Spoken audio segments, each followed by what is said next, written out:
மகா சிவராத்திரி ஈசனுடன் ஓர் இரவு பிப்ரவரி 26 சத்குருவுடன் நேரலையில் இணையுங்கள். மாற்றான் வீட்டு மனைவியோடு லவ் டூயட் பாடி காது கிழிந்ததால் கட்டு போட்டிருக்கும் காவலர் இவர்தான்.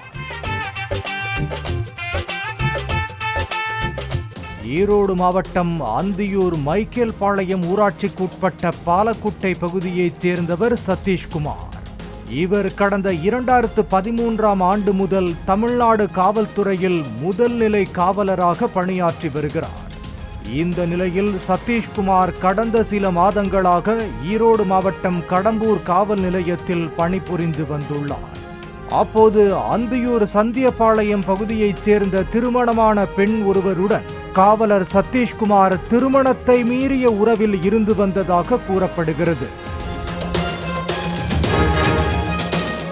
இந்த விஷயம் சதீஷ்குமாரின் மனைவி வான்மதிக்கு தெரிய வந்த நிலையில் வான்மதி ஈரோடு மாவட்ட காவல் கண்காணிப்பாளரிடம் தனது கணவர் மீது புகார் அளித்துள்ளார்.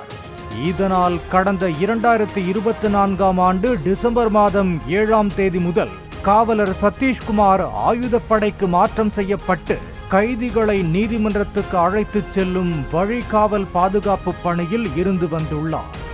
இந்நிலையில் கடந்த 21ஆம் தேதி வேலையை முடித்துவிட்டு வந்த சதீஷ்குமார் மாலையில் தனது ஆசை காதலியின் கடை எதிரே உள்ள கடைக்கு சென்று அமர்ந்துள்ளார். அதனை பார்த்த பெண்ணின் கணவர் சதீஷ்குமாரை நோக்கி ஆத்திரத்தோடு வந்துள்ளார். உன்னால் தான் என் மனைவி பிரிந்து அவளது அம்மா வீட்டிற்கு சென்று விட்டாள் என கூறிக்கொண்டே காவலர் சதீஷ்குமாரை தாக்கியுள்ளார். இருவரும் கட்டிப்பிடித்து உருண்டு சண்டையிட்ட நிலையில் கீழே கிடந்த கல்லை எடுத்து சதீஷ்குமாரின் காதில் தாக்கியுள்ளார். இதனால் சதீஷ்குமாரின் காது கிழிந்து ரத்தம் வந்துள்ளது. உடனே அக்கம் பக்கத்தினர் இருவரையும் பெருந்துறை அரசு மருத்துவக் கல்லூரி மருத்துவமனையில் சிகிச்சைக்காக சேர்த்தனர்.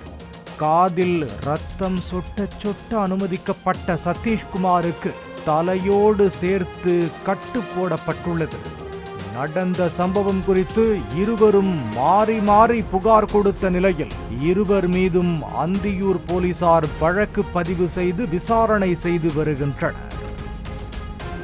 மகா சிவராத்திரி ஈசனுடன் ஓர் இரவு பிப்ரவரி 26 சத்குருவுடன் நேரலையில் இணையுங்கள்.